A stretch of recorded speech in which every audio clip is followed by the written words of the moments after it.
Vamos a tener el privilegio de abrir la palabra de Dios. Y vamos, mis hermanos, en esta noche a referirnos acerca de las consecuencias de la desconfianza, las consecuencias de la incredulidad y también la consecuencia de la consecuencia que trae el confiar en Dios. Primero que todo, mis hermanos, a veces el cristiano queda en una situación en la cual tiene que escoger si confía en Dios o pasa una vergüenza. Y cuando confiamos en Dios, el resultado es gloria a Dios. Cuando confiamos en el Señor, le glorificamos en nuestra vida. Amén. Pero cuando tenemos incredulidad, cuando confiamos en Dios, pasamos vergüenza. Quisiera traer, primero que todo, un ejemplo de alguien que a pesar de tener temor, confió en Dios y glorificó su nombre. Es el caso del sumo sacerdote Esdras. Esdras tenía que salir en un largo viaje. Y él había dicho al rey que estaba protegido por el Dios viviente contra todos los peligros.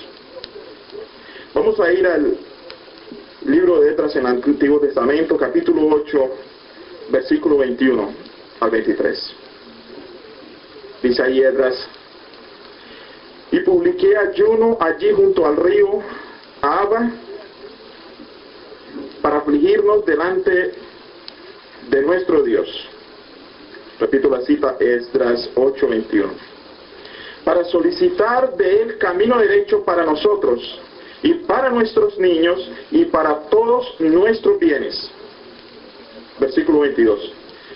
Porque tuve vergüenza de pedir al rey tropa y gente de a caballo que nos defendiese del enemigo en el camino, porque habíamos hablado al rey diciendo: la mano de nuestro Dios es para bien sobre todos los que le buscan, mas su poder y su furor contra los que le abandonan.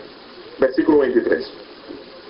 Ayunamos pues y pedimos a nuestro Dios sobre esto, y él nos fue propicio. Yo siempre he recordado esta experiencia de Esdras. Él tiene que ir hasta Jerusalén, hasta Palestina. Va un pueblo acompañándolo a él, pero él siente temor de los enemigos que puedan salir en el camino. Sin embargo, le da vergüenza pedirle al rey, a un gobernante humano que Dios ha puesto allí, que le dé tropas para que lo protejan, habiendo dicho que él está protegido ¿por quién? Por un Dios todopoderoso. Y él nos pidió ayuda. Confía en Dios y dice: y él nos fue propicio. Amén. En contraste, mis hermanos y amigos, a esta experiencia, en esta noche vamos a ver la triste historia de 9 cristianos en el Nuevo Testamento. 9 cristianos que, debido a su incredulidad, son víctimas de la burla, de la vergüenza, del chasco y podríamos decir y el ridículo. Este acontecimiento del Nuevo Testamento, esta triste experiencia de estos 9 cristianos, sucede exactamente un día después de la transfiguración. Un día antes, Jesús había tomado 3 discípulos consigo, los había llevado a un monte alto y apenas se ocultó el sol. Es decir, en la primera hora de la noche, viven ellos una experiencia hermosa, que que ningún hombre ha vivido, o sea, los 3 discípulos. La transfiguración de Jesús. Permanecen ahí toda la noche. Y al amanecer bajan a una planicie donde están los otros 9 discípulos, los 9 cristianos pasando por una experiencia vergonzosa. Y llegan ellos allí a esta planicie, y encuentra, dice ahí en Marcos 9:14, dice: cuando llegó donde estaban los discípulos, vio una gran multitud alrededor de ellos, y escribas que disputaban con ellos. Aquí, en este incidente, los discípulos no pueden sacar un demonio en el nombre de Jesús. Y los discípulos pasan a hacer burla no solo de la gente, sino que el relato inspirado dice que el demonio se burlaba de ellos. ¿Qué pasaría de pronto si, por ejemplo, el hermano Kendo se encuentra a alguien endemoniado? Y el hermano Kendo va a sacar el demonio.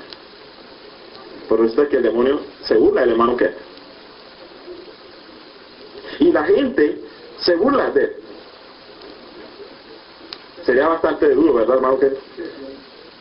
Pero estos pobres discípulos no solo eran presa de la burla de los escribas y la burla del demonio y de mucha gente, sino que también los tildaban de impostores a ellos y a su maestro. Y algunos rabinos, según el relato inspirado, algunos rabinos afirmaban que tal vez los discípulos y Jesús podían sacar ciertos demonios, pero que otros demonios de más categoría le era imposible a ellos y a los discípulos. Y lo más triste en este incidente es que la gente se inclinaba a creer lo que decían los rabinos y lo que decían los escribas, humillando a los discípulos, tratándolos de impostores. Y los discípulos se sentían tristes porque sentían que estaban trayendo deshonor sobre ellos y sobre su maestro. De pronto la situación cambia totalmente. De pronto la situación tiene, podríamos decir, un giro de 180 grados. Y es que Jesús aparece en la escena. Dice el versículo 15: y enseguida toda la gente, viéndole, se asombró, y corriendo a él, ¿qué hicieron? Le saludaron. Ahora, pero pensemos en por qué estas personas se asombraron. Esta persona se asombra, según el relato inspirado, porque en el rostro de Jesús y de los 3 discípulos fulguraba o salía o desprendía en sus rostros una gloria que impresionaron toda la multitud. Los escribas se apartaron del endemoniado y los discípulos. Y Jesús se dirigió a ellos diciendo, versículo 16, Él les preguntó: ¿qué disputáis con ellos? La pregunta. ¿Qué disputáis con ellos? Los escribas no tienen nada que responder. Guarden silencio. Pero según el relato que también hace Mateo 17:15, entre la multitud salió un padre diciendo, exclamando: ten misericordia de mi hijo. Y el relato de Marcos dice así: y respondiendo uno de la multitud, es decir, el padre, dijo: maestro, traje a mi hijo que tiene un espíritu mudo. Y él dice el relato de Lucas que él daba voces. Entonces cuando me pregunto, si el espíritu es mudo, ¿Quién era el que daba voces? Pues, lógicamente el muchacho, ¿no? Daba voces. Y dice también el relato en Mateo 17:15, dice que él padecía muchísimo y que a veces caía en el fuego y a veces caía en el agua. Y continuando el relato de Marcos, versículo 18 dice, el cual donde quiera que le toman, le sacude y echa espumarajos y cruje los dientes y se va secando. Y dije a tus discípulos que lo echasen fuera y no pudieron. Ahora la pregunta que nos hacemos es, ¿por qué no podían sacarlo? Ellos tenían autoridad para sacar espíritus. En su tercer, podemos decir, en su tercer viaje por Capernaum, registrado en Marcos 5:13, allí dice que echaban fuera demonios, pero aquí en este caso no pueden. No pueden allí. Mis hermanos, ante esto, Jesús le responde a él y le responde a los que están allí presentes con tristeza. Y dice el relato inspirado que el sentimiento, lo que sintió Jesús aquí, un sentimiento de tristeza tan grande como el que sintió en Números 14:27. Pero primero vamos a leer Marcos 19. Dice, y respondiendo les dijo, oh generación incrédula, ¿hasta cuándo he de estar con vosotros? ¿Hasta cuándo os he de soportar? Y ordenó que se lo trajeran. Vamos a leer Números 14:27. En Números 14:27. Ahí aparece la misma tristeza o reacción, según los comentaristas, que Jesús, una reacción semejante, comparable a esta, dice allí, ¿hasta cuándo? Números 14:27, ¿hasta cuándo oiré esta depravada multitud que murmura contra mí, las querellas de los hijos de Israel que de mí se quejan? Y comentando el apóstol Pablo en Hebreos, acerca de este incidente en Hebreos 3, 17 al 19, dice así, ¿y con quiénes estuvo él disgustado 40 años? O sea, refiriendo al Señor. ¿No fue con los que pecaron, cuyos cuerpos cayeron en el desierto? Versículo 18. Y a quienes juró que no entrarían en su reposo, sino a aquellos que desobedecieron. Y vemos que no pudieron entrar a causa de ¿qué? A causa de su incredulidad. Ahora, volviendo a Marcos, preguntémonos, cuando el Señor dice, oh generación incrédula, siendo que era una respuesta que estaba dando un padre, ¿verdad? ¿A quién se refería Jesús cuando decía generación incrédula? Es cierto que quizá la falta de fe del padre podía ser un obstáculo, ¿verdad?, para curar al muchacho. Pero mis hermanos, el Señor tenía en su mente a los discípulos. Porque los discípulos estaban llamados a dar ejemplo de fe, ¿verdad? Y ejemplo de relación con Dios. Por eso en esta noche, la meditación que estamos teniendo acerca de incredulidad, no vamos a tratar ni estamos tratando una incredulidad de gente desconocida, sino incredulidad de los conocidos del Señor. O sea, de sus discípulos, de su iglesia, podemos decir. ¿Hasta cuándo estar con vosotros? Ahora, el Señor es sabio, bueno, y el Señor no hiere a nadie. Como en el caso de la mujer, cuando en la casa de Simón, él no publicó abiertamente lo que estaba pensando Simón. En este caso tampoco se dirigió a los judíos y públicamente los avergonzó. Porque debido a la circunstancia espiritual, ellos estaban actuando de esta manera. Vamos a ver el versículo 20. Y se lo trajeron. Y cuando el Espíritu vio a Jesús, sacudió con violencia al muchacho. Este espíritu no hubiera sacudido al muchacho con violencia si el Señor no se lo hubiera permitido, pero el Señor lo permite para que se vea ante el público la condición del muchacho, quien cayendo en tierra se revolcaba echando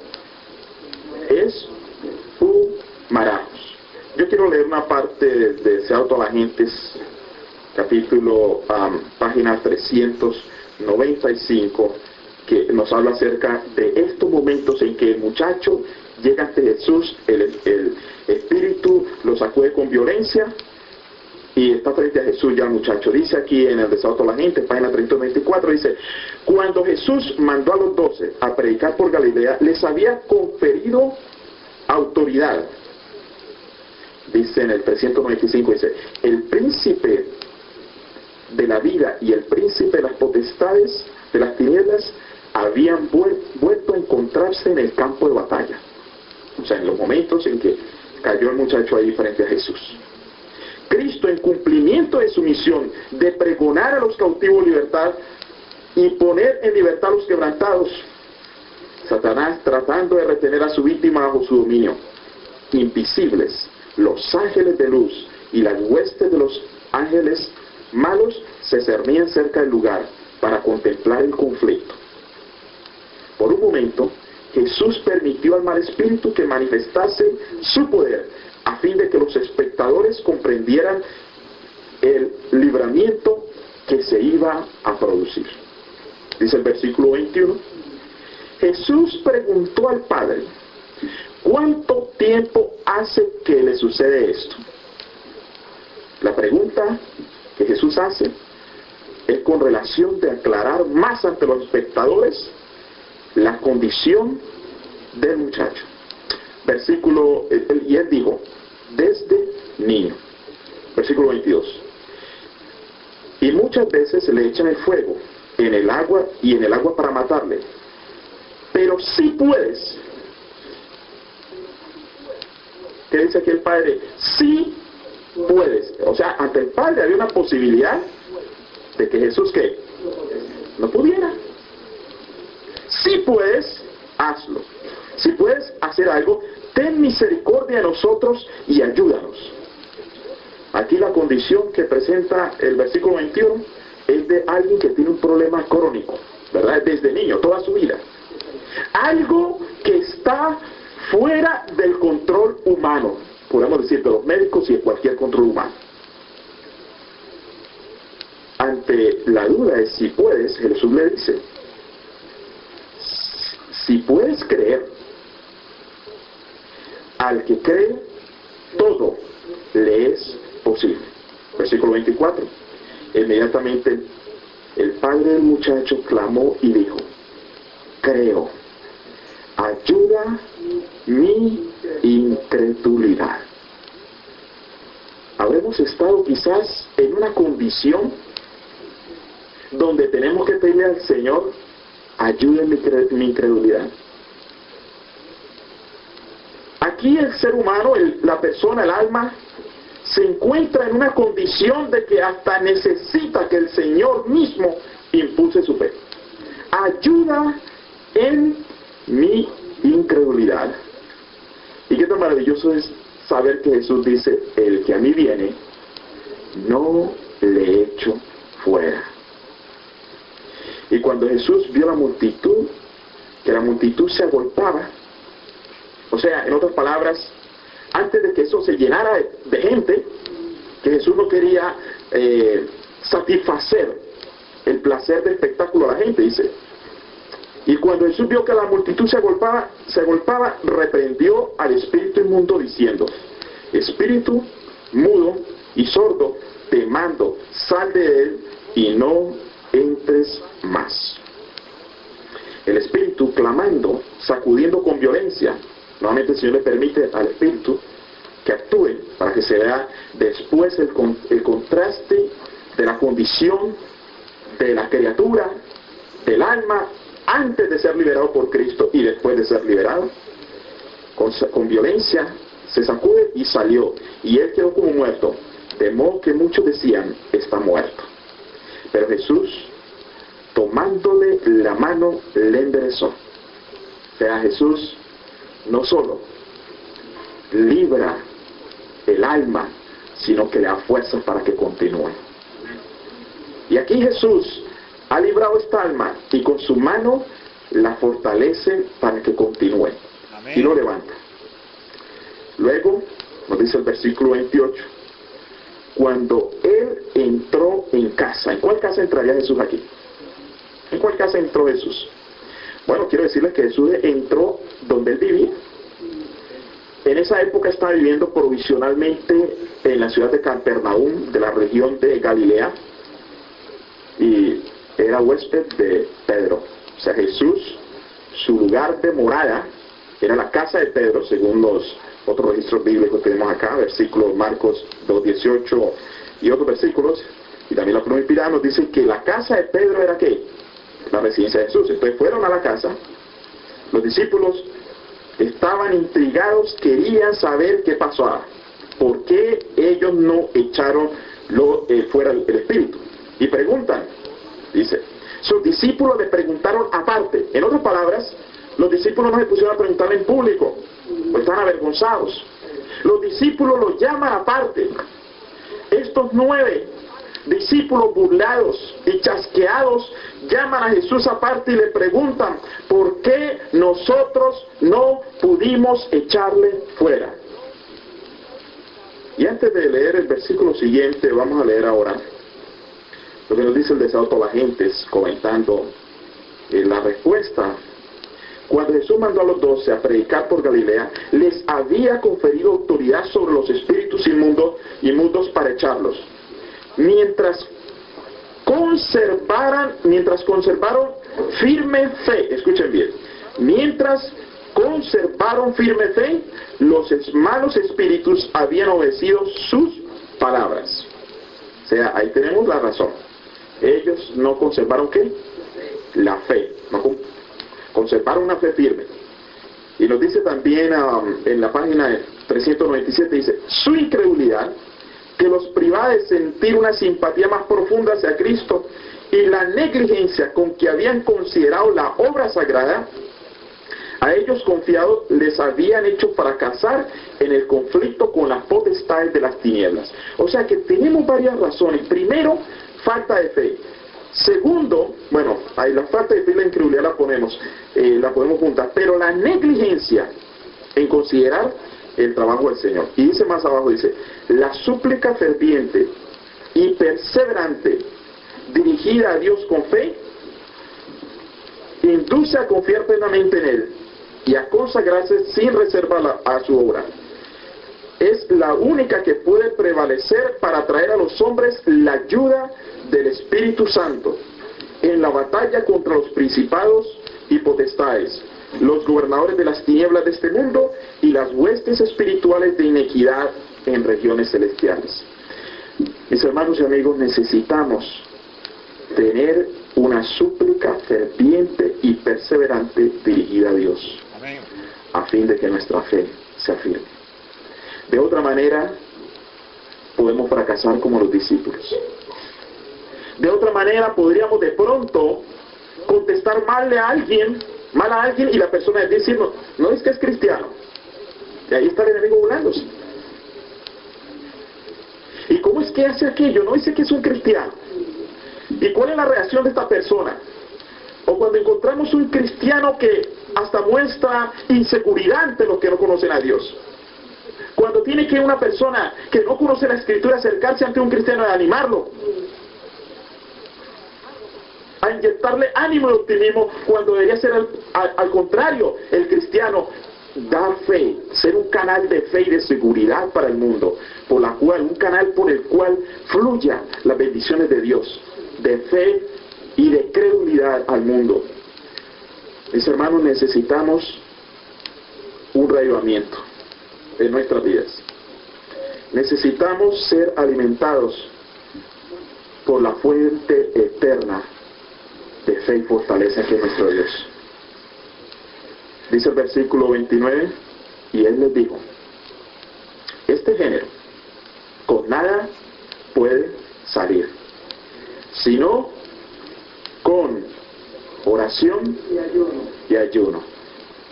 Viendo los comentarios, el comentario bíblico, dice que el original, así dice el comentario bíblico adventista, dice que el original, algunos eruditos no encuentran la palabra ayuno en el original. Por lo tanto, este versículo, escuchen bien, este este versículo lo podríamos leer, este género, con nada puede salir, sino con oración. ¿Por qué? Nosotros encontramos que aquí en Marcos capítulo 2, versículo 18, encontramos que los discípulos, Marcos capítulo 2, versículo 18, encontramos que los discípulos de Jesús no ayunaban. Y los discípulos de Juan y los fariseos ayunaban, y vinieron y dijeron: ¿por qué los discípulos de Juan y los de los fariseos ayunan y tus discípulos no ayunan? Es decir, los discípulos no ayunaban, pero sacaban espíritus, según el capítulo 6, versículo 13. Por lo tanto, mis hermanos, si a usted le toca ganar victorias, debe recordar que las grandes victorias se ganan de rodillas. Y en eso habían fallado los discípulos. Habían faltado a la oración. Ni aún en el Getsemaní, en el momento más difícil, ellos pudieron velar y orar. Mis hermanos, la pregunta es: ¿cuántas veces oramos en el día? ¿Cuántas veces perdemos la conexión con nuestro Señor durante el día, durante la semana? Dios quiere que el Señor nos ayude a que en nuestra vida se produzca un reavivamiento. Amén. Que a través de la oración, mis hermanos, nuestra fe continúe firme y podamos, en lugar de dudar ante el mundo o tener incredulidad para ser avergonzados, podamos confiar en Dios y glorificar su santo nombre. Amén. Que Dios le bendiga. Amén.